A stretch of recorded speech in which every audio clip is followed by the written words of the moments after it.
My name is Clara Towson, and I'm a friend of the show. Boom. I am Francisca George, and I'm a friend of the show. Perfect. Hi, my name is Susan Leemans, and I'm a friend of the show. Boom. Yeah. My name is Zainab Sammaz, and I'm a friend of the show. Boom. Hey guys, my name is Sasha Vickery, and I'm a friend of the show. Boom. Hi, my name is Lloyd Harris, and I'm a friend of the show. Perfect. Hi, my name is Jan Faria, and I'm a friend of the show. Boom. Yes. Take one. Well done. Hi, my name is Jasmine Paulini, and I'm a friend of the show. Wow, Jasmine, you got it in one time. Ready? Play.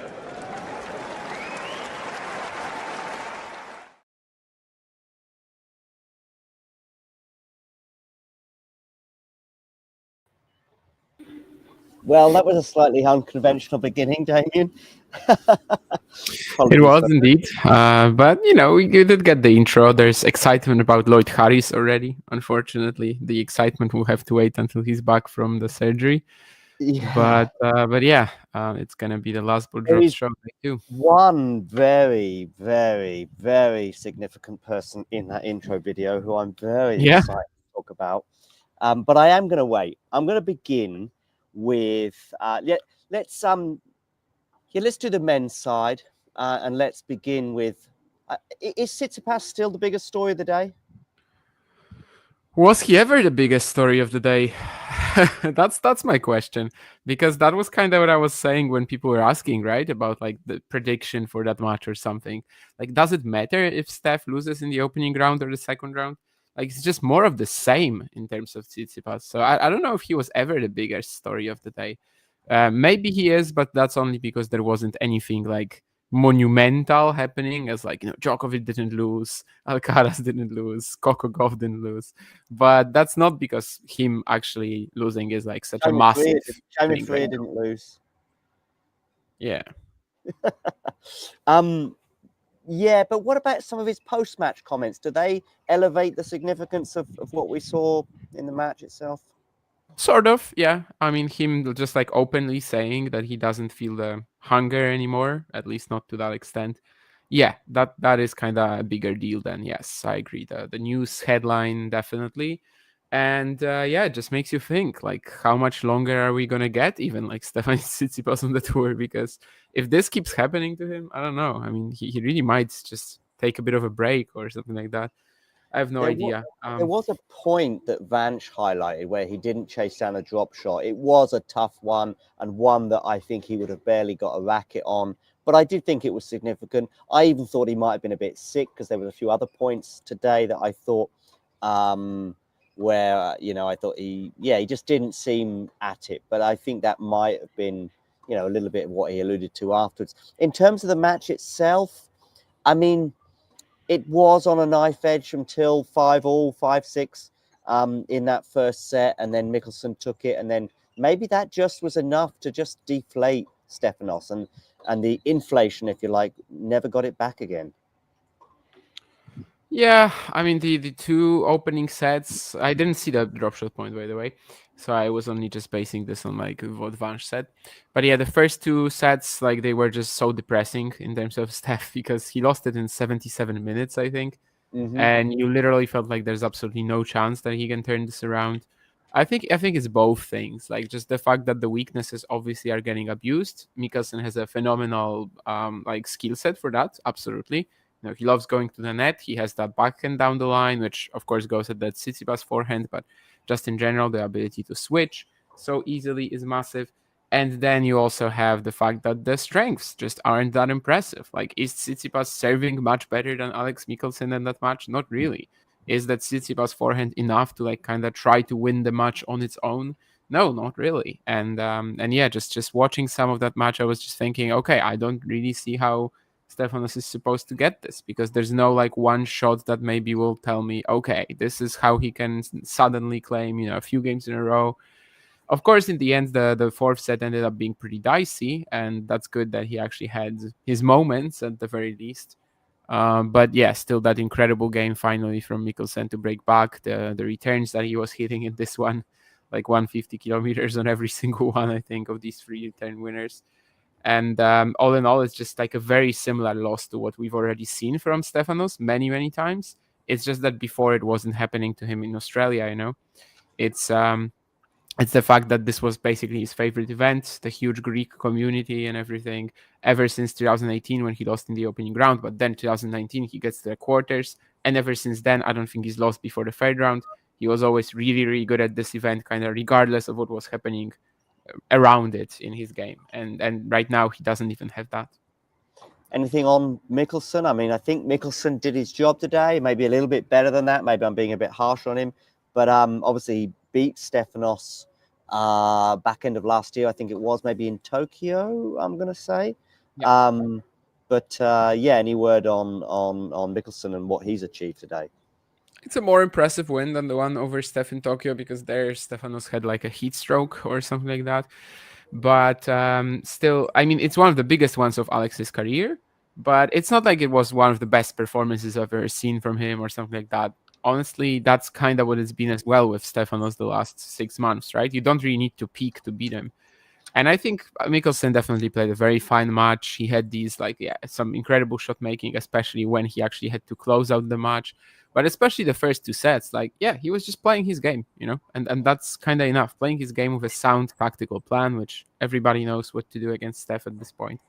So yeah, I think in a way it was a rather unspectacular performance, but it's not like he needed anything more. So I'm also not trying to criticize him here. And considering where his career is at the moment, that's also literally maybe even the best win of his career. He's had a top 10 win before, but it was Geneva, ATP 250. So I think to knock out a high seed or a relatively high seed, the seed from the upper 16 in an early round of a slam, that's still one of the proudest moments of Michelsen's career. Okay, cool. Who's he playing next, by the way? That's a good question. Oh, James McCabe. So yeah, he has a phenomenal chance to get to the third round. Yeah, I think so too. In fact, McCabe, was that a surprise, him winning today? Oh, it was. I didn't see a point from that. I mean, my only assumption is that Landaluce was probably injured. He was struggling physically against China in the final qualifying round, but we didn't know if it was going to last or not. But yeah, I mean, very disappointing for him to literally beat Corignon, Trotter, and Sverchina in the qualifying, and then run into someone who's just much worse than all of these opponents from the qualifying and lose to him. So very disappointing for him, but of course fantastic for James to use that wild card and get the You said Landaluce. Was Landaluce carrying any kind of injury going into the tournament? In the final qualifying round, he was struggling in the third set against Gina, but we didn't really know if it's serious, if it's going to last or not. As I said, I didn't see a point from his match today, so I'm just speculating. I'm going to show you a couple of scores now from a couple of players that maybe even Damien hasn't heard of. Novak Djokovic and Jannik Sinner, a couple of small fish in a rather large tennis pond. 2 things. I didn't see any of Jannik's match, and I saw some of the latter stages of Novak's. All I'll say is this. I didn't quite get why people were getting so carried away with Nicolas Jarry on Twitter. And I include Jose Morgado. I include some other sort of fairly popular people on social media, at least. And they were going, and I was thinking, he's still going to lose the tiebreak. And he did. But even towards the end of the second set, you know, I think there was a point that Jose highlighted that said something along the lines of, oh, that could cost him the set. And it didn't, because he held serve, I think, in that particular game. But it just had the feeling of 2 tight sets, and then Jannik's going to run away with the third kind of all the way through it. And I didn't watch a single point. But yeah, maybe I'm doing a disservice to Nicolas Jarry, although I'm suspecting you're going to tell me you didn't see a point either. Yeah, I did sleep through that mostly. Even if I was awake, I probably wasn't going to watch it. Honestly, I was just not expecting anything else but an easy Sinner win. I definitely think that Jarry is one of the toughest unseeded players in the draw, 100%. It's just that this is how much I trust Jannik at the moment, you know. Anyone else gets Jarry in the opening round, and I'm like, okay, this is interesting. This is tricky, you know. You get Zverev Jarry in the opening round, and we are actually calling this one of the most important matches to watch, I think, of the first round of the Australian Open. You get Alcaraz Jarry. They have a lot of matchup history as well that would suggest the same. You get Djokovic Jarry, yeah, same. Again, I mean, Novak just lost to Riley Opelka. You know, why wouldn't he have some issues with Nicolas Jarry? But the Sinner, this is like literally the only player in the draw where I'm already thinking, okay, Jarry has no shot. As I said, I didn't quite see it. It seems like for 2 sets he was just keeping his serve, but then couldn't win the breakers. But Jarry's been on a wretched run of form. I can barely remember him registering wins since Rome, really. Am I getting carried away with that? No, that was true. I mean, he had this like pretty serious ear infection, and that seemed to derail him for a while. Of course, there was that French Open match as well that was pretty wild against Mute, but then he was like kind of playing on and off, gets a run in Chengdu. But yeah, I mean, since Rome, he hasn't really done anything else. And before Rome, he was also horrible. So last year it was kind of just like about one event. But we know that's not a player who like needs a lot of rhythm to suddenly play a great match, especially against the top gun. So. All right, let's come to a match that I did at least see some of, and it was the latter stages. When Novak lost the first set, I did think a little bit more than I did in previous years. We remember, I think it was maybe 2021 and 2023, 2 phenomenal years for Novak. And both of those years, from memory, he was dropping early sets. I think 2022 as well, maybe at Wimbledon. And yet you sort of just always thought he'd win. In fact, he would drop 2 sets to a top 10 player like Jannik Sinner as he was then. And you still were thinking he's going to win this. And yet today I just thought, wow, despite the fact that I was agreeing with you and Vanch, thinking it would be a comfortable win for Novak, now at this age, at this stage, bearing in mind how many unusual losses he's had in the last 12 months that began with Alex de Minaur and then got gradually worse with the exception of the Olympics last year, I did start to think, well, maybe 5 sets as well, the younger player on the other side of the net, especially if he can keep some belief. However, when I actually tuned in, which was actually when he was very much up in the match. But the level from Novak was light years away from what it needs to be to win a Grand Slam. Yeah, I mean, it's just an opening round. I don't think it matters a great deal. So many of these like early matches that we're going to be talking about, like, Alcaraz almost lost a set to Shevchenko. And yeah, I don't care. That doesn't mean that in 5 matches he's not going to play much better. But yeah, I think the main thing was always today, like for Djokovic against Basovaredi, the main thing was always that nobody believed that Nišeš was going to last 3 hours with Novak, and he didn't. So even with sort of a dropped opening set, like the danger was very limited. And it was pretty much like after the second set that Nišeš was cramping already. Of course, his physicality generally isn't the strongest right now. He's got like very much the Indian physique, and we've seen that backfire for some players in the past. Hopefully he's going to be able to like do better eventually and develop mature physically. But also the long runs so far this year, right? I mean, 3 matches in Brisbane, and then in Auckland he played like how many? 6, I guess. So yeah, I mean, to me, the chances of Nišeš surviving 3 hours against Novak were very limited. And also, like, I don't know if you saw the distance run stats that they were showing throughout, but basically he was running almost twice as much as Novak. There was a moment when he had 1 kilometer and 600, and Novak had about 1 kilometer run. So yeah, I mean, with that, I don't think there was ever truly a shot for Nišeš to win this match, and that's why it doesn't really matter here, all honestly, that Novak dropped the set. But yeah, I mean, his level was mediocre at best. He's going to get Jaime Faria now. That's probably also a match he can win while playing mediocre at best. But maybe that Maha-Opelka round 3 clash, maybe Lehečka in the 4th round. Like, these are serious threats. Yeah. Well, let's come to Jaime Faria. And let's start with his win today before we then move on to the prospect of playing Novak Djokovic.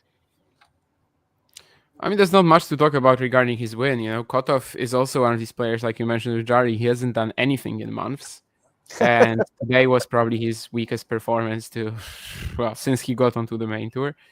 But, from Jaime's perspective, I mean, he just didn't care, right? He served well, he played well, he was attacking every single shot he could and got a 3-set win. I mean, it was literally kind of like the perfect performance from him, even if maybe he wasn't even pushed that hard.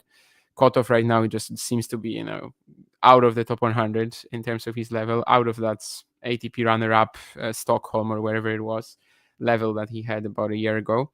So yeah, I don't think it was a particularly tough challenge for Jaime. I mean, this was definitely one of the best draws he could have gotten as a qualifier. But now he's got Novak, and You can treat it many ways, but definitely I think you should just look at it as in like you're playing with house money. You just come out, you try to play your best. If it works out, it works out. If it doesn't, I mean, you had that opportunity to play the GOAT before he retires, and I think you're gonna, yeah, exactly. I don't know if you can hear what he's saying in this interview. I'm going to try and play it. I'm going to try and play it. Let's see. Not sure if you can. No. Just hang on a second. What about now? Yes. I would like to play him in Wimbledon. Okay, let's just go back a second. Is there a player that you really want to play before they finish? Yeah, sure. Novak Djokovic. You want to play Novak Djokovic? Yeah. There we go. That's enough for you. I'm going to cut him off before, although I think you might have heard what he said. Yeah, we heard it. But I mean, there's still, Novak can still play him at Wimbledon. Like, I know. I'm going to clip that into about a 5-second clip, but I've decided I'm going to cut the Wimbledon bit out and let's see if the internet is set on fire as a result. But I've already tweeted that the sort of the full interview and just said that he's going to play. When I asked him, I was expecting him to say Rod Laver Arena. That's what I was expecting him to say. And by the way, it's not guaranteed to be on Rod Laver, but yeah, there's probably a more than a 50% chance it will be. Let's see. Maybe he gets to play him during the day. Maybe Novak has to play one of his matches during the day, and this might be the one that he elects, if you like, if he has such power, which I think a lot of these big guys do. But yeah, fingers crossed from Jaime. His serve is something that can get him out of trouble or even get into a tiebreak a lot of times, especially on a slightly quicker court. I'm starting to wonder maybe if a quick hard court at the end of his career might be the one that suits him best. Yeah, I mean, I definitely don't hate that idea. On the IDF Tour, he was mostly winning hardcore events, and yeah, I think that's actually very possible. He's got the big serve, and that's kind of the thing that people often tend to mention about him as like the main thing. And yeah, if he can use that to his advantage, I just think it will all be a bit too simple for Novak. But obviously, yeah, it's a match where he's just got kind of nothing to lose. You always have something to lose, but he can try to play as if he's got nothing to lose. Get him to a couple of tie breaks and then see. I'm not here predicting a Jaime win, far from it, but I'm looking for some respectability and a decent performance from the Portuguese. Okay, probably do some more on that later if I manage to clip that video up, which I'm sure I will. Elsewhere, I'm sharing 3 results that we haven't spoken about. Which of these 3 matches would you like to elaborate on? Fearnley, Kyrgios, Shevchenko, Alcaraz, or Thompson, Koepfer? I mean, Fearnley, Kyrgios was kind of the story of the day, right? In a way. Okay. I mean, I think what we got there eventually, it was just pretty clear that Nick isn't ready physically for someone like Jake. Was it because of given what he said afterwards? Yeah, I mean, obviously he wasn't. He was out for like 2 years. It's not actually certain that he's going to return, and you know that he's not gonna be like Bernard Tomic, just driving around these 15Ks in Cancun and Santo Domingo, right? That's not Nick. Like if he's off the main tour, he's not gonna be playing. So I think that this is definitely a question that we will have in mind right now. It's obvious that the 39 game match against GMP, like it didn't really test him physically whatsoever. He was just serving there. Is it actually is the scoreline the result today? Is it kind of what we talked about with James yesterday, that like Fearnley is so good on return and so complete? Kinda like there definitely wasn't anything that Nick could easily attack, and the match was headed into like a pretty easy straight set loss before he finally had that set point, had a bit of a comeback. But yeah, that actually didn't pan out in the end.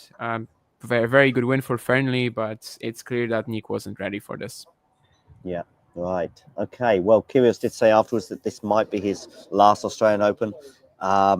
They may have been emotional words, but certainly what this does, I think, as well, is it puts to bed the argument, Damien, that you received from somebody in some tennis circle. You said to me the other day that was suggesting his performance against GMP was great and this bodes well for the future. And it was like, not so sure about that. Let's put the brakes on that for now. Okay, Alcaraz, as you said, was down a break in the second set against Shevchenko. Ultimately, though, he prevailed in straight sets, so no big deal for him. If you want to pass a word on that one, you're more than welcome to, but I didn't catch a single point from it. And for those of you tuning in wondering, John, why are you not catching a single point? Well, sleep happens, work happens, things happen, and I'm not on Melbourne time, not this year at least. So I didn't see a point for that one. Also got Jordan Thompson against Dominic Koepfer, as I said to you before. You can elaborate on either of those two results if you wish. I mean, the damage to Carlos was kind of self-induced for the most part. As I said, I don't really think that he's a classic Carlos sort of moment or two. Yeah, a longer moment. Yeah, his opening round performance. I mean, we haven't learned anything from it. We didn't expect that we would. I don't think we're gonna learn all that much against Nishioka either. So yeah, it's like one of these early rounds where he definitely wasn't perfect, but it's just so tough to put this performance against someone like Sinner, Zverev, and etc. later into the event. I just think it's going to be a completely different ball game, and yeah, for now I just don't think we could really learn much from here. When he was playing well, it was pretty clear that he's got the big advantage. And I didn't really watch Thompson Koepfer all that much. As I said, Koepfer in the qualifying was pretty pedestrian for his level, but second half of the year he was injured, so it's just more important for him, I think, to get the much practice in, get a lot of time on court. Thompson obviously's got that pretty nice serve right now, which I think was a big difference maker today. And yeah, that's kind of it. What do we think about Thompson at the AO this year? Are we going big on him? I don't know where you have him getting in your bracket. He's going to play somebody now that I think he might lose to, and that is Nuno Borges, I think. Yes, Nuno, of course, had that 4th round last year. Seems to be very comfortable on these courts. Yeah, maybe I'm even going towards Thompson slightly. I mean, Thompson will definitely be a slight favorite odds-wise. I'm just thinking like the only thing he has over Nuno really is the serve. Like otherwise, it's not that tough. Nuno has the head-to-head lead 2-0, although it's grass and clay, and it's quite a while ago. But yeah, I mean, I wasn't treating it as a 50-50 before the event. I think I was pretty like intent on Jordan getting to that 3rd round. But now that kind of, seeing the first few rounds and kind of thinking more about it, I am just drifting more towards a 50-50 outcome there. Just considering Nuno's like history in Melbourne and how great he seems to be on these courts. Okay, let's talk about everyone's favorite Cock. Yeah, I mean, the Cock had some medical timeouts again, but as long as he's playing, as long as he's getting through, I think he's fine. And considering what happened to what was the medical issue? I don't even remember, to be honest. It was the same thing as in Adelaide. He withdrew with was it back? I don't remember. Anyways, he withdrew from Adelaide. When asking about his medical issue, I couldn't go as far as mentioning the nickname again. I couldn't finish the sentence with what was the medical issue for. I think his cock is fine. It wasn't that. And anyway, when it comes to Kokkinakis, I think the bigger takeaway from today is how horrible his 2nd round opponent looked, and that suddenly becomes like a real match in my mind. Okay, cool. Let's see if he can finally fulfill his potential at this year's Australian Open or not. Another Australian, in terms of Australian watch, I'm turning into James here. Chris O'Connell losing to Tommy Paul in 5 sets. Tommy Paul, I think, is Claire's semi-finalist, which, of course, he has been in the semi-finals here before, but to me, he's not suggesting that he's going to be repeating that. But also, I feel the tennis landscape has changed from that particular. He's in the Zverev quarter, right? Yeah, and that Australian Open was Djokovic and the rest, if you like. No, but I'm just trying to say that Claire is, she'd never pick Zverev. Oh, I see. So. Yes. No, you're right. She even mentioned that, I think, in her comments. Yeah. But yeah, Tommy Paul got 5 sets against Chris O'Connell. That surprised me a little bit. Yeah, he was 5-3 up in the 4th, for all intents and purposes. Easily could have cleaned that up in 4. He just goes home. There's nothing there's no struggle there. But, in the end, definitely both players on the physical brink, very entertaining battle. Actually, the last match to finish today. And, well, now both he and Nishikori have had a 5-setter. So maybe it's a bit interesting, given that Kei will have 2 days of rest and Tommy just 1. I still think Tommy is way more fit and, almost as a fiddle. And probably that doesn't matter that Kei has 1 more day of rest. But who knows? I mean, if you're looking for, trying to convince yourself that Nishikori has a chance, then this might be the key for Kei. Well, pun sort of intended. Yeah. Yeah, actually, you're right. I mean, it just gives you something to sort of feel a bit. I mean, when Kay had that 5-set win, it was like, oh, this is amazing, fantastic, the 5-set record, blah, blah, blah. And then it's like, oh, but this isn't going to help him in a couple of days from now. But the fact that he's got the 2 days rather than the one, which, or, you know, the 48 hours, you know, he'll have 72 hours on 48 probably. But then also the fact that his opponent has at least gone 5 as well. But I also remember Tommy Paul going, I think, was it 3 rounds in a row in New York a couple of years back? 5 sets, I think, consecutively before eventually bowing out of that tournament. So, yeah, good luck anyway, Kay, but at least you've got something to cling to. Another person who went 5 sets was Francis Tiafoe. And given the fact that he won the first 2 sets, but then ended up vomiting, sounds like there was quite a bit of drama there over on the 1573 Arenas, I think it's called. But anyway, he does end up pulling through. But yeah, Rinderknech, I remember you highlighting the fact that he had some physical issues going into the match. So probably no surprise that eventually he ended up falling by the wayside. But yeah, I guess more than physical issues, I think physical issues. I think I was just talking about his form being like, you know, he played 2 matches before this event, and they were both like straight set losses to opponents he usually could be beating. Not maybe easily, but yeah, usually could be beating just generally. So so that's why this didn't seem like a huge upset alert to me, because generally it would be, right? Cool. My battery is getting low, Damon. So if I do disappear, you'll know why. But I tell you what I'm going to do is, while you talk to us and the audience about, let's talk about Passaro Dimitrov, Draper Navoni, and Duckworth-Stricker. That'll give me enough time to go away, get a charger, and come back in 2 minutes. Okay. I mean, with Duckworth-Stricker, I'm not really sure if there's too much to talk about, truthfully. Well, very disappointing performance from Dom, who has that PR, but not for long now, and will basically have to start again. He still has 0 points to defend until June, so when the grass season begins. But yeah, I guess this is just not really something that he will leave Australia with a positive note about. Yeah, not really. And though the other 2 stories, like, they are much bigger. Yes, absolutely. I mean, Dimitrov, we knew that he might have some physical issues going into the event after he retired in the Brisbane semi to a Hechka.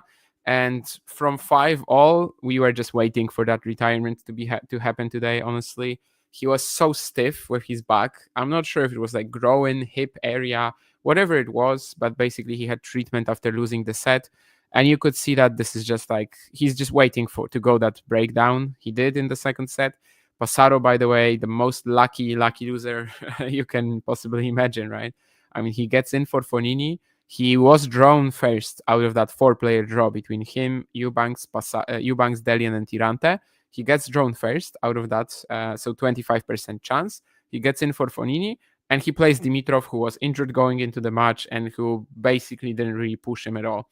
So yeah, that's absolutely fantastic for Francesco, and it's possible that in that way he also secured his top 100 debut, because of all the things. The next rankings come out after the Australian Open, so because of that, we're not really gonna know for a while. But he's currently like 89th in the live rankings, so I think that very likely he's there, but I will wait with kind of like official announcements, let's say, before we actually know that this is going to be the case.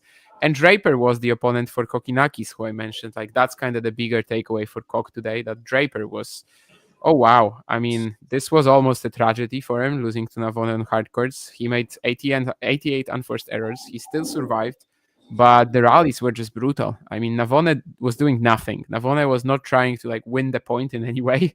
He was just trying to get the ball onto the other side of the net with decent angles sometimes, decent spin. And then Draper would just eventually miss. And it would be like this time and time again. I mean, 4-hour match, he survives that. So I guess from that perspective, maybe that's good for Jack. He was training in a very he was preparing for Australia in a very different way this off-season. He was like taking saunas and everything. Like, he was really getting ready for the heat, because he knew that's one of his problems. Maybe that helped. I don't know. But yeah, today's performance, I was just like watching this and thinking, yeah, and this guy is supposed to be number 6 in the world at the end of the year, according to some people. So yeah, I mean, Draper Kokkinakis was already looking like a pretty exciting clash, before the event began. Now it's looking even better, I think. But it's also Kokkinakis actually who physically is looking more in doubt than Draper, which might be a little wild, but yeah, that's kind Is of how I feel Jack about going to it. get a lucky, deep US Slam run again? And I think that maybe some of the takes on his US Open run were a little bit harsh. But yes, De Minaur was not in shape. I think he had at least one walkover or at least one withdrawal or one one retirement from his opponent. So that may well have affected. Not sure. Did he? Did he not have someone on? I know he had De Minaur in rough shape. Let's say. Did he not have someone retire against him? Actually, let's check that one. Mahac played until the end. I think everybody. No, Zhizhen Zhang didn't play until the end, but that was like 2 games. Okay. All right. So, but then there's probably also a set or so where Zhizhen Zhang was. Yeah. I mean, Zhang was for like a set and a half was unable to compete. He had a knee injury. Threw in one of his worst performances of the year. Like everybody threw in a horrible performance. Basically, that's kind of the takeaway. And yet here we are. The way that people were reacting, by the way, and this could be because of my nationality and the people I follow on social media, was actually that he'd lost that match. So at least he does win it. And as you say, Kokkinakis, and listen, there's one of the sort of asterisk or caveat is that, Jack has been, not played any tennis this year. I know we haven't had a huge amount of tennis, but I think he pulled out the United Cup, didn't he? And actually, when he pulled out the United Cup, and I saw a video of him on social media, I think in the last 24 hours, I thought, oh, is this him announcing that he's not going to play the AO? Because I just thought that maybe that injury might end up ruling him out. But I don't know whether that played its part in today's 5-setter. Navoni, as you say, is an exceptional player on the clay, but not quite so well known. Well, am I going too big in on the clay? What are your reaction? But that's no. I'm just laughing, but it's true. Yeah, I mean, obviously, yes. I mean, he's he's seeded at this tournament because he's sort of highly ranked, I should say, because of his his clay prowess. And I think he reached, did he not get seeded for a slam last year? Yep, Roland Garros. And this was actually the first time in history that someone was seeded for his first Grand Slam main draw. Yeah, exactly. Yeah. So, but it is obviously largely down to his prowess on the dirt. At the time, it was actually only the clay because before Wimbledon, he had earned a hardcourt point, but that was in 2020. So when he was seeded for Roland Garros, it was literally 100% points earned on clay, and his first points earned on grass were the 10 points he got for just playing the opening round at Wimbledon. But of course, later on, he did kind of improve on hardcourts a little bit. Perhaps today was also an example of that. But yeah, Draper did not look great. Physically, though, he was fine. And as you said, he withdrew from the United Cup, but we were hearing that he's playing practice sets, that he's doing well in them. In the week coming up to Melbourne. So I think physically, actually, he's looking pretty okay. Better than Kokkinakis, but just level-wise, yeah, this was very... I know that Jerry Shang, of course, retired from his match against Djokovic for Kina. I don't know the exact reason for it, but if you do, let me know. I know he was sick during Hong Kong, which basically meant him having to pull out there. He was sick during Next Gen Finals. He was sick during Hong Kong, and now he also retires from this. So this is 3 consecutive events with a retirement now. I'm not really sure what was the reason today, but yeah, it's pretty sad. 2 years ago, he also had mono. I don't know if this can have any long-lasting effects to this point. Not a doctor, but seems like something pretty similar going on right now. He's just constantly, under the weather. Yeah, under the weather. Great expression. Okay, we've got... we obviously mentioned Landalusi's loss to McCabe already. We've touched on Shang. Which one of these two, Damien, would you like to pull up a chair, grab a cigar, and chill about? Tabilo, Carballes, Baena, or Baez, Cazot? Honestly, kind of neither. I mean, 2 of the weakest seeds in the draw. Which one are you going to be telling your dad to over? Tabilo is about to have a pretty big drop-off probably after the Golden Swing and everything. Baez, same actually. I mean, Baez, if he doesn't defend his 2 titles, he also could be in trouble. And at a hardcourt slam, you always want to draw Sebastian Baez. Although Cazot made it, it was a struggle still. And Tabilo, Carballes, Baena, I think we've just said that on some of the streams that Tabilo should be winning a match like this. He's the better hardcourt player, but at this point in time, you just don't have any confidence in him. And indeed, it was worth not to grant him too many favors, let's say. get your quotes ready, put it out on the social media, get your t-shirts printed with with a picture of Sebastian Baez and the phrase, "This is the guy you always want to draw a hardcourt slam," and enjoy. And maybe you'll get a few taps on the shoulder. Some people might be happy with you. The members of the Baez family maybe less so, but maybe they would potentially agree. Anyway, School Kate winning over Daniel, by the way, in 4 sets. Struff, Jan Leonard. I'm a bit worried about Jan Leonard after speaking to him in Frankfurt in October, I think it was, where he told me about this hip situation. It is aligned to the fact that he's obviously well into his 30s.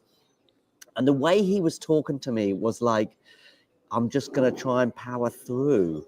And, power through he didn't today. I think normally I would probably err slightly towards Jan Leonard. I know Felix is in some form at the moment, albeit it's outside rather than indoors.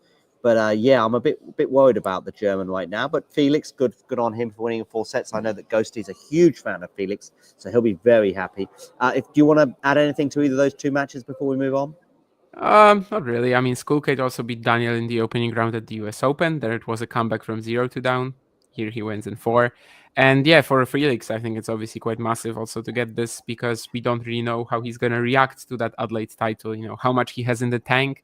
And winning this in 4, winning this relatively quickly, yeah, that kind of ensures that he might still be there by the time like the 3rd, 4th round rolls around. So yeah, maybe he can actually turn this into a run. If Felix's draw is decent, then yeah, 2nd week, why not? I don't know what his draw ADF is like. in the 2nd round. Okay. He's got a 4-0 head-to-head against ADF, by the way. Okay, that's nice for him. Seyboth Wild is another one of those that I'm reading about on social media, and I'm thinking, okay, he's won today, and yet he lost in 5 sets against Marjan. Now, I'm sure this would have been a match that you would have been, at least if you were awake for it and your sleeping pattern let you, I'm sure you would have been across this one. Oh yeah, I watched just some of it because honestly I fell asleep not that much longer after the stream we finished with Vanch. So obviously it was a wild finish that I didn't really get to see. By the way, this wild pun was not intended at all. I just realized while saying this. But yeah, 7-5 in the 5th. I was expecting a slightly easier win for Fabi, I guess. But he's going to play Tiafoe now, and that's a real chance. That's a seed that's vulnerable. That's a seed that you can definitely rush and kind of make him play your game. So I like this section for Fabi now, potentially. And Korda as well, the ab injury is still there. Someone was actually asking about this in the chat earlier, about the 2nd set from Sebi. He only won 5 points to Klein's 25 in the 2nd set. That's crazy. Yeah. I mean, there's 6 love sets, and we know the cliche. Oh, that wasn't a 6 love set. That was crazy. But that does sound like that was very much a 6 love set. I thought Klein was just going to turn it around from there, but actually Korda has been playing pretty well with these issues. Like the final in Adelaide as well, right? He still takes a set of Felix. So I don't know. He might just keep fighting through for at least some time. He's going to play Vukic now. But just like watching this one, I don't treat him as a serious contender against like Alcaraz anymore, or maybe the winner of Draper Kokkinakis in the 3rd round. I think that might be a little out of the picture unless this improves. But still, to get through this match against a dangerous opponent, yeah, that was big. And also the 4th set tiebreak could have been much more tricky. He was like 6-3 up, and then it went to 6-all. Okay. So 5th setter was kind of like, you could smell the 5th setter there. Eventually, it didn't pan out. 3 match points that would have been, of course. Are you disappointed in Klein? You're a bit of a stan of his. You would really admire the way he went toe-to-toe with Zverev a year ago. But that's 2 Australian Opens now that have obviously sort of slipped away from him in a way. Yeah, I didn't really I didn't pick him for the top 100 this year because just like the chances that he had last year, he didn't capitalize on them mentally mostly. All these losses that he had like in the altitude clay swing, even Porto against Boutfilas, right? Like that's a match he should be winning for the most part, and he really throws it away. So I guess my expectations just aren't as high. But like I know the quality is there. Like if he's gonna be playing matches like this, I know that he's gonna be pushing these guys. But my expectations for this year are significantly lower, considering that he's defending a lot of points in the first half of the season, and he just hasn't stepped up when he had the chances last year. Okay, I'm going to share the scores once again on the screen. I do want to race through this because we're already at 40 minutes. Korda FAA? No, Korda is playing Vukic. Okay, quarters playing. Yes, exactly. Okay, I've got 4 more matches on the screen. We've already spoken about Faria. Borges, we know about his next round. Vukic, Jumur, and Mensik Basilashvili. I know that you were watching Mensik Basilashvili, so let's get your thoughts on that one. Yeah, I mean, there was like a set and a half when Basilashvili was goating, and it was very hard to stop him. But Menchik's serve came in clutch. The third set, especially, like that was maybe like through middle of set 3. Basilashvili was unbelievable, and yet Menchik survives 31 aces as a whole. And just in general, the like very linear, just hard hitting down the middle from Basilashvili. That's not amazing against Menchik. We know that he can scramble very well. So, yeah, good performance as a whole. And he's going to play Ruud now, which is one of the best round 2 matches as well. Okay, Vukic coming through in 5 sets, saying what seems like an epic with another one with a 6-love set, albeit that Vukic was actually the winner of that set and then also the match. Borges winning in 4 sets over Muller. Goffin going out to Bonzi, the form man, right? Sort of, yeah. I mean, he's kind of like his season so far has been he qualified for Brisbane, he qualified for Adelaide or Auckland, I don't remember, 1 round in each. And when he runs into like the first, let's say, serious opponent, then he loses, right? So maybe it will be kind of the same here, but he has an opening now. I'm not trying. Yeah, Passaro is his second round opponent because that was the Dimitrov section. So like third round is super doable now.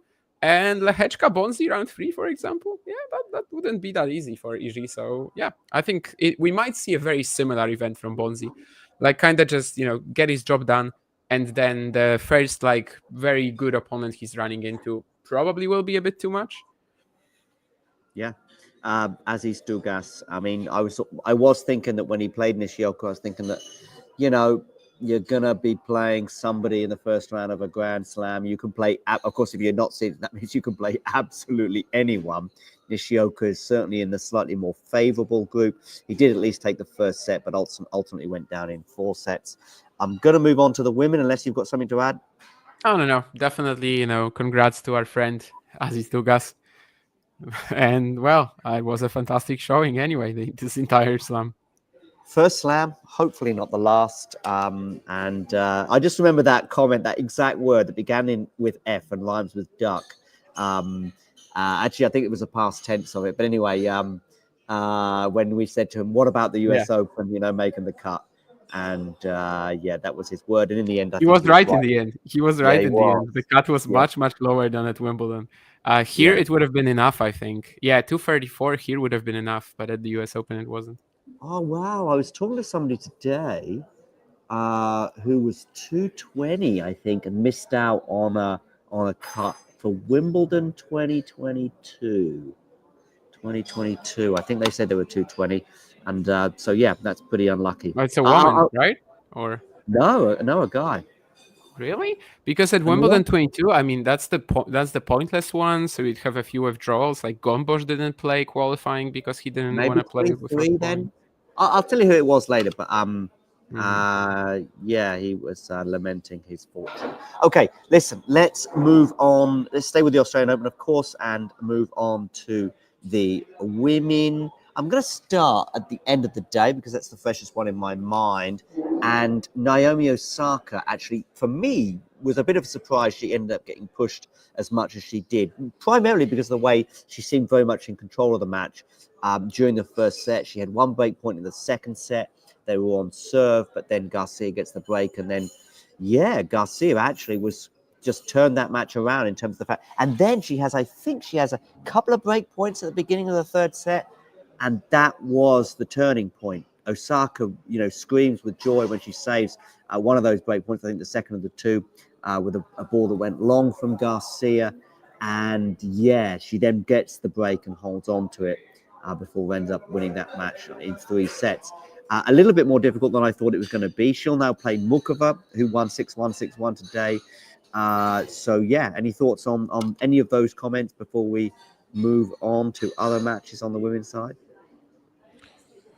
Sorry, what was the general like? So you want me to talk about anything or? Yeah, anything. You can talk about Herbie versus Mukova. You can talk about who you think is going to win, or you can also talk about Garcia Oh no, against. okay. It was still related to this match. Never mind. Yeah. Sorry, I started reading a comment actually from Eddie, so you can blame Eddie on this little What's Eddie's confusion. comment? You can tell us. That was not on YouTube, on Twitter.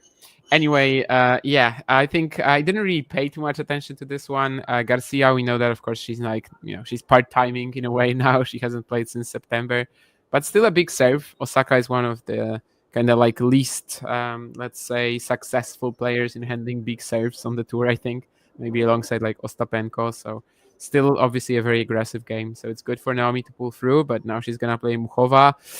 And well, it would be so horrible for her if this is another slam where she loses in the second round but is playing well, right? But for now, this looks like the most likely outcome. I do think that Muchova is the slight favorite. But we remember what happened at the US Open. Osaka should have had that set there. I mean, definitely shouldn't have been a straight set loss. Maybe she can learn from that and just not miss these drive volleys in the final time. Yeah, that's true. Yeah, I'd forgotten about that. In my mind, that was a 3-setter. In my mind, if you'd have said to me, John, how did Osaka go out of that match? I knew she lost it, but I thought for some reason it was 3 sets. Coco Gauff, by the way, that again, tennis cliches alert. Coco Gauff winning in straight sets, but it wasn't really a straight sets match. I think she got broken 2 or 3 times. She mentioned it in her on-court interview afterwards, how she would like to be a little bit less vulnerable on serve. It was in some ways a little bit like Kennan's fight against Iga last year, which was scoreline-wise was much closer. I think there was a tiebreak in that particular encounter. But she was pushed. But actually, I think for Coco, it sometimes happens in tennis that things get a little bit easier from here on in.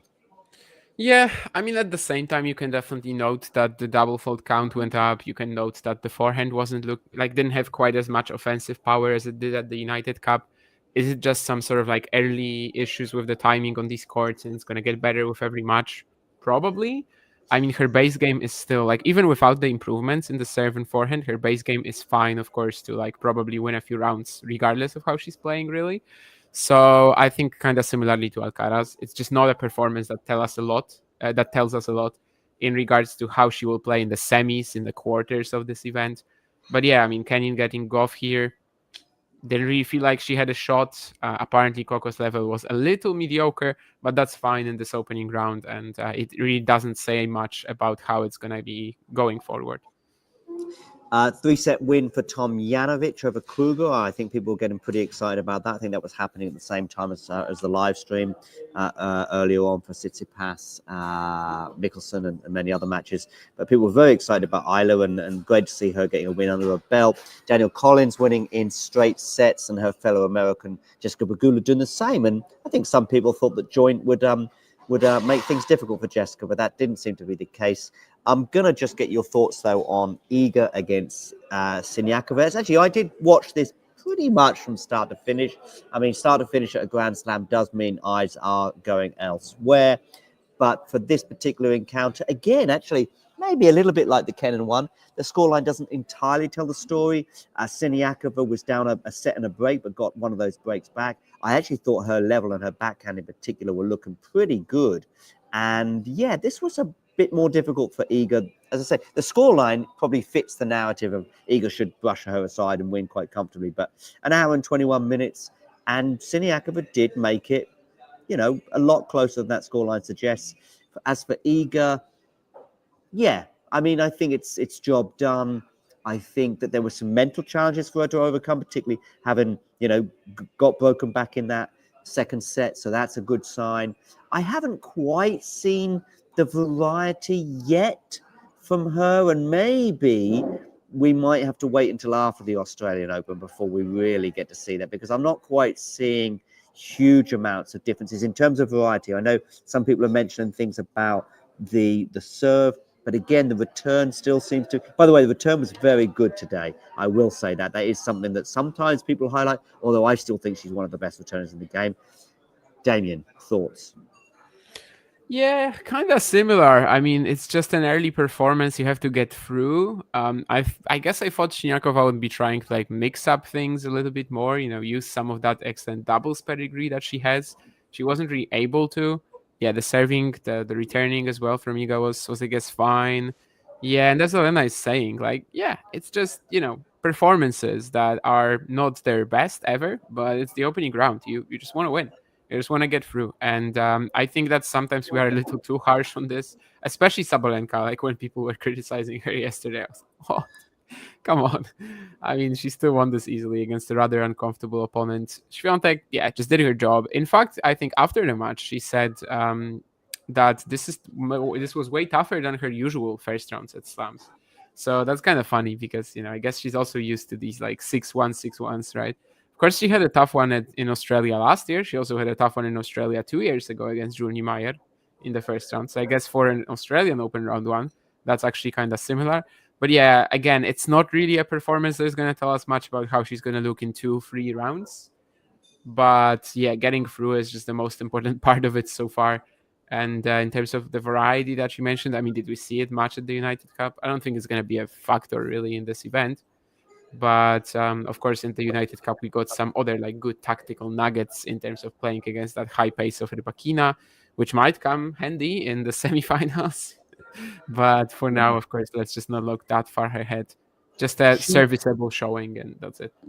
She might have been slightly led into that response regarding her opponent as well, because it was sort of a classic on-court interview where, wow, didn't Siniakova put up a great fight today?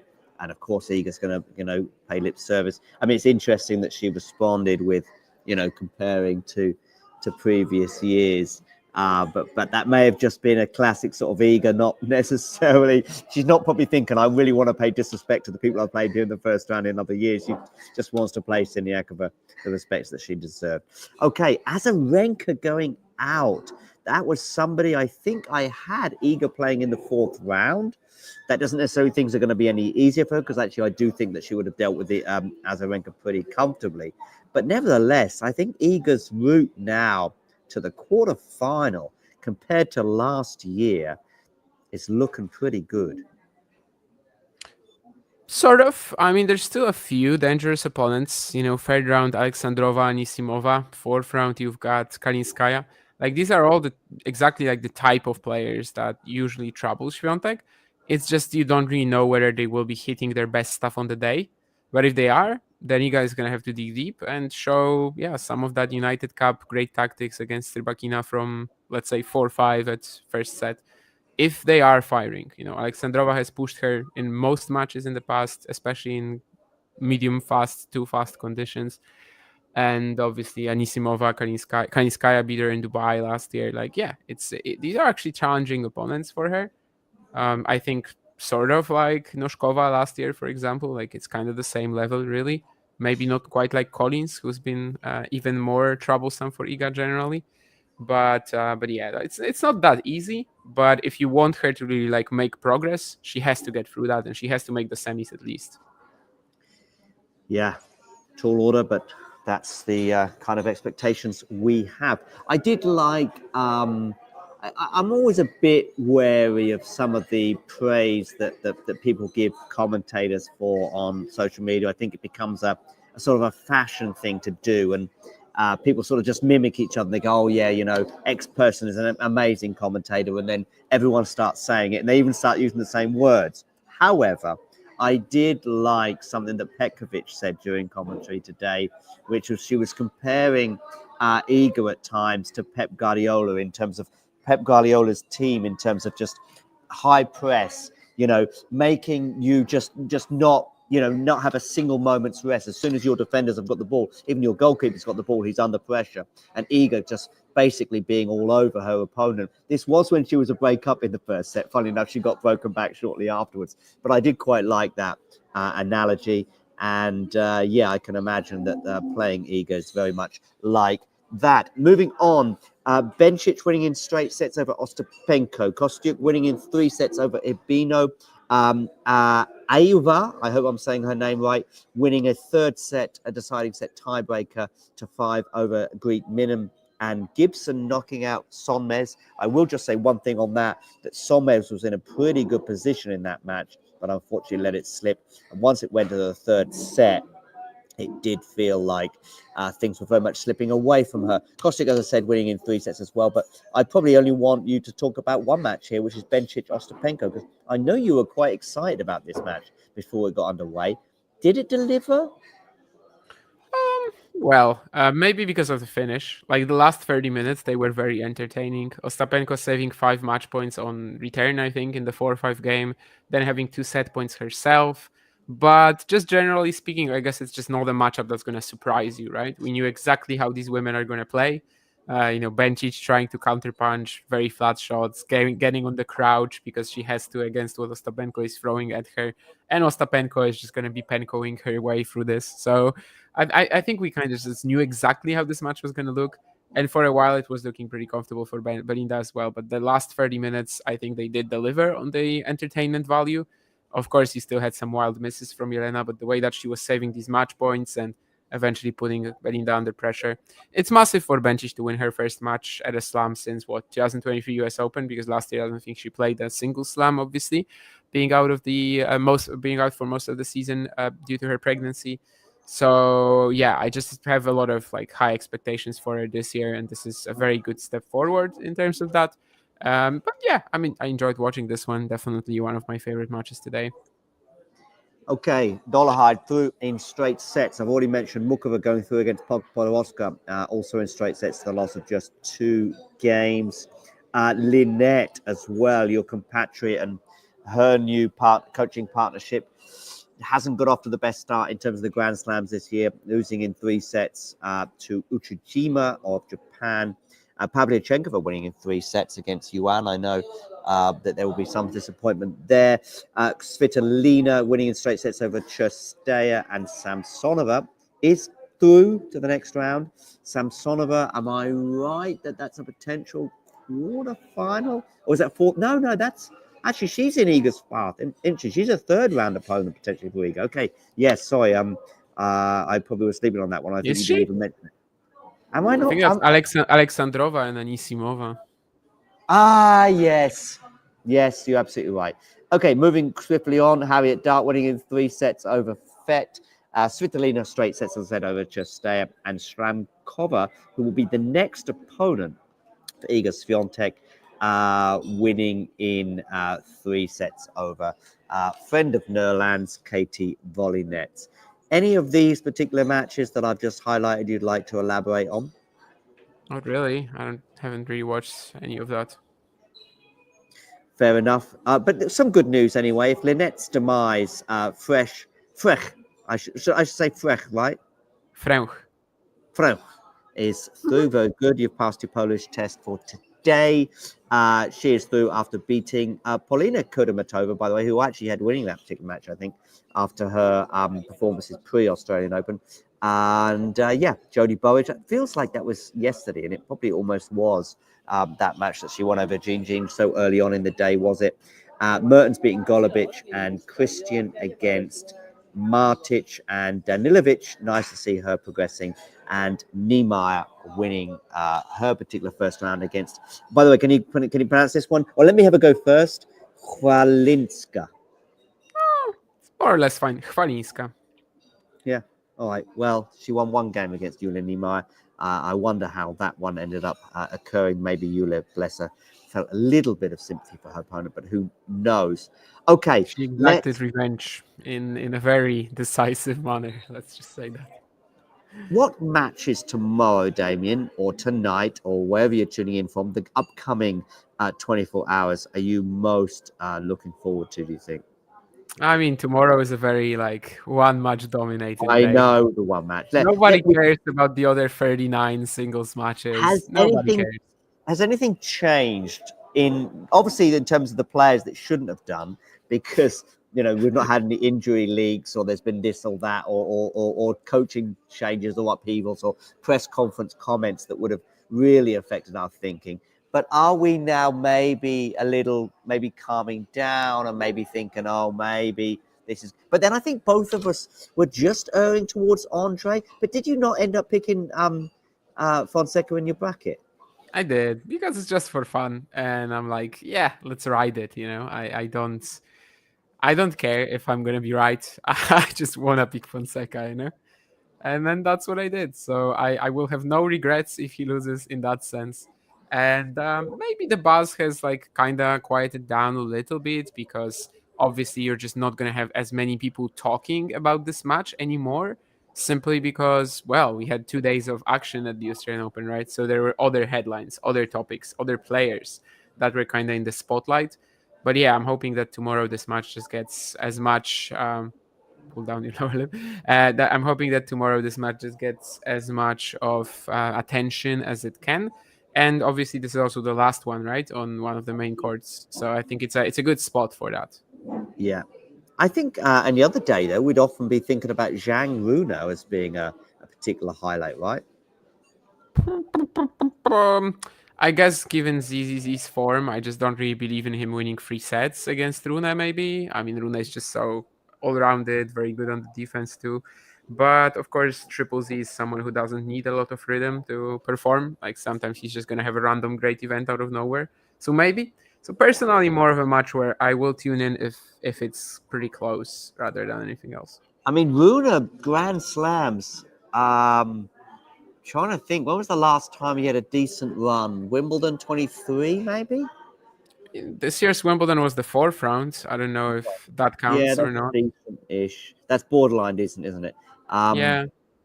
But I remember, obviously, a very bad loss in the first round to friend of Vanch's, Nakashima. And it was not just straight sets, but it was just very, very limp. But so I think I will have some eyes on that particular encounter. We'll stick with the men, then we'll switch back to the women. Samrej Medvedev Botic against Alex de Minaur. We've already mentioned Rublev Fonseca, I think, to the death. There's plenty of material on the channel about Fonseca in particular, but also that particular encounter. Berrettini Nori. It's one for the names. It's a names first round, which obviously doesn't fit your narrative, Damien. But it's a names first round, isn't it? Yeah, I mean, that whole section, Berrettini playing Nori, Hurkacz playing Hrikspor, Rune playing Zhang. The fact that only one of these guys will reach the 4th round is just insane. So, Fritz Brooksby, welcome back to the tennis party. I'm just laughing about Dave wanting to hear about this friendship from Kashima himself. Oh, okay, yeah. Well, I don't know if Brandon remembers Vanch. I don't know how. I mean, they've met, I think. Yeah, they've definitely met in the junior events in California, but I just don't know if you would remember him. But they haven't played, right? They haven't played. I don't remember, to be honest. Yeah. I think if they played, we would know about it, because we know about it's Emilio Nava who he played once, right? Emilio Nava, yeah, I think he's played, and Alafiayeni is his like family friend at this point. So okay. So anyway, yeah, Fritz Brooksby. So good to see Brooksby back. All Italian clash between Arnaldi and Musetti. That could be competitive. Yeah, I mean, on hard courts, I think they're literally just evenly matched. Yeah, right. Popperin Mute as well. That could be interesting, but that's because Mute always makes things interesting. Monfils and Becci Pericard. Yeah, I think I'm going for the Frenchman in that in particular encounter, but no, I'm going to go for the younger one. I think, despite Monfils' heroics last week in Auckland. Shelton Nakashima, another All-American clash. We just mentioned Brandon as well. Hurkacz Griekspoor, your compatriot. Is that a tricky? I think a year or so ago that might have been considered a tricky first round. Is that a tricky first round? Why isn't it now? What's changed? No, I don't know if I've got a little bit less confidence in the Dutchman, but I don't know. Yeah, I'm not sure where it's coming from, to be honest. I mean, all of their matches went to the deciding set. 2 deciding set tie breaks. I don't know how we expect anything else really from a matchup like this. Who be in unnecessary, and I'm not talking about this particular encounter, who be in unnecessary 5 sets does seem to feel like a Grand Slam theme. Oh, it is, but this one won't be an unnecessary 5-setter, right? Yeah. Hijikata Kruger as well, up to Kecmanovic, Lajovic, and all Serbian clash there. We've got Chorich against Garin as well, and Bautista Agut against Shapovalov, as well as Sonego Wawrinka. Give me one of those matches that I've just very quickly raced through that has got your pulses at a similar pace. I mean, I know Vangelovski's All-American clashes. A little higher up there was Popyrin Mutay, which I think will be really good in terms of the crowd. When Popyrin is going to be there, so you know that they will be gunning for him. And at the same time, Mutay is such an easy person to antagonize. And yeah, I mean, I think it's going to be wild. And Mutay also has a good head-to-head against him, like 4-1. I think a new rule for all Grand Slams. Obviously, the one that isn't in Paris. The other three, we need Moutet to be playing a home favourite, but we Moutet definitely on main need... courts. Moutet every single match on main courts. Yeah, but also on I don't know what court that's on actually. At least it's not highlighting it here. That needs to be on John Cain. John Cain, Moutet, Popyrin sounds like it. Yep. It deserves some fire. Is it on John Cain? I mean, you have the screen on, but I think so. I it's do, the one with the Twilight session. It just says Twilight session here. It normally says the court, but whatever. Either way. I think the Twilight session is on John Cain. Yeah, I think it's the third court, and that's where you have the Twilight session instead of the night because it starts at 5 p.m., not 7 p.m. Yeah. Got it. All right. Karolina Jabeur, Vladislav. Yeah, sure. I mean, I kind of like Ons' chances to go pretty deep in this event, and maybe I'm treating it as a bit too much of like a, I'm gonna tune in when she's in the third round, but fair. Yep. Cool. That's one to look out for. Navarro Stearns as well. Rebecca Jones is up. I don't think Elena will be having too many troubles there. Paulini against the qualifier away. Kudermetova, Gadetsky, Tomova, Kazakina, Kalinskaya, Birel, Keys Lead, Marino Bolter. Any of those that have caught your eye in particular? What was there? The Keys opening round, the Bolter opening round. Yeah, exactly. I tell you what. I tell you what's going to get the people casually tuning in will certainly be Alexandrova Raducanu. Oh yeah. I mean, Emma, obviously hasn't had a warm up. We don't really know. Weren't they supposed to? No. Who was it that Emma was supposed to play at one of the events that she pulled out last year? Was it? Maybe it was Raducanu. I mean, maybe it was Alexandrova as well. In Auckland, you mean, or the? No. Last year. Last year. No, can't remember. But yeah, of course, one of these two players could end up playing Iga Swiatek, I think, maybe in round 3. Yep, absolutely. Maybe I kind of skipped over Raducanu earlier when I said Alexandrova or Kalinska or Anisimova will probably play her.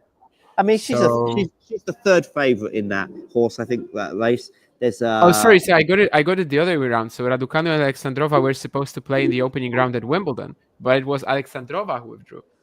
Okay. Yeah, there we go. So that is coming up tomorrow as well. Osario. Did Jessica Pegula just casually walk behind you? It was obviously a lookalike. I think I would know if Jessica was here.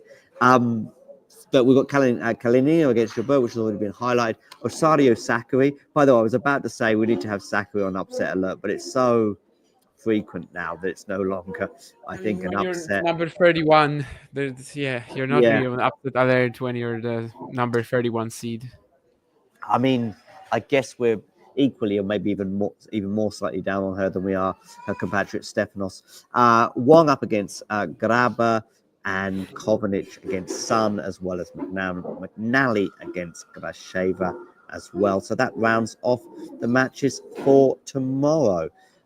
Make sure you tune in. I'm hoping that we can cover Fonseca against Rublev on the channel, but we need to have some talks about that off. Yeah, I mean, from my perspective, it will just have to be pretty spontaneous, as in, Yeah. If I'm up for the first ball of the match, yes. If I wake up, let's say, an hour into it, then obviously that's an issue. But if I'm up for the first ball of the match, then yeah, I think it is possible. Sounds good. All right. Well, thanks for tuning in. We will obviously be uploading this for a podcast as well. Do check out Damien on social media, as well as, of course, for the Iga and Carlos tennis show. What is amusing you in the chat? Will we get another 15-hour live stream coverage? I don't think we're going to do one for this particular tournament, no. But who knows? So we never say never. I was thinking about something like that for the next gen finals on the first day, but then we only did the evening session in the end, which was like what? I think we not 4.5 still hours? We still did 2 matches, didn't we? Back to back. The evening session only, yeah. Not the whole day. So, but yeah, 15-hour days, probably not. We do have a team of 20 people, but if we had a team of 80 people, of which 20 people were regular, it would make it a lot more easy, that's for sure, where we could do a swinging but actually, if you get up a stream and there's like, I don't know, everybody gets their hour, so from 1 a.m. to 2 a.m. there's somebody, but yeah, I mean, what's the point of that? Anyway, Steve, like the idea, we'll see if we return to that notion in the future, but for now, over and out, and we'll catch up with you all very soon. We'll have a show on this evening, the Ready Play show, which I thought I was very clever with when I had Ready Play an hour away from play or something, or an hour before play. And I thought, that's great, that rhymes. And it was actually 24 hours before I realized that it rhymes because it's the same word. I saw that and I was like, did you do this on purpose? It's I not genuinely a great name. thought I was so clever. And this was as the tournament was beginning. I was already getting into some sort of deluded Steve mode, should I say. Yeah, thanks. Yeah, nice win against Arsenal, yes, indeed. But maybe that says more about Arsenal than it does about United right now. I thought I was being very clever with that. And then I realized maybe less than 24 hours, but some period later, that's just the same word. So I may have to tweak it, but we'll probably stick with Ready Play for now. And yeah, I was a little disappointed, to be honest, because you were asking in the chat, like, what's the best name for that? And then I see that in the StreamYard dashboard. I'm like, wow, really? That's what you came up with? All right, I'll go back to the drawing board. All right, anyway, do hit the like button, do subscribe. You're going to get reminded to do the same anyway when I play the video, which is going to play us out right now. I'm looking at a picture of me and Lloyd Harris, but Jaime Faria against Novak Djokovic. Look forward to that. And of course, coming up in a few hours from now, or a little bit more, Andre Rublev against João Fonseca. I want to end this stream. What's going on now? Oh, yeah, I'm sure there is it. Instead of get a stream up, I said get up a stream, I think. And then just going off on that. On that bombshell. Bye-bye. If you enjoyed this video, make sure you hit that like button.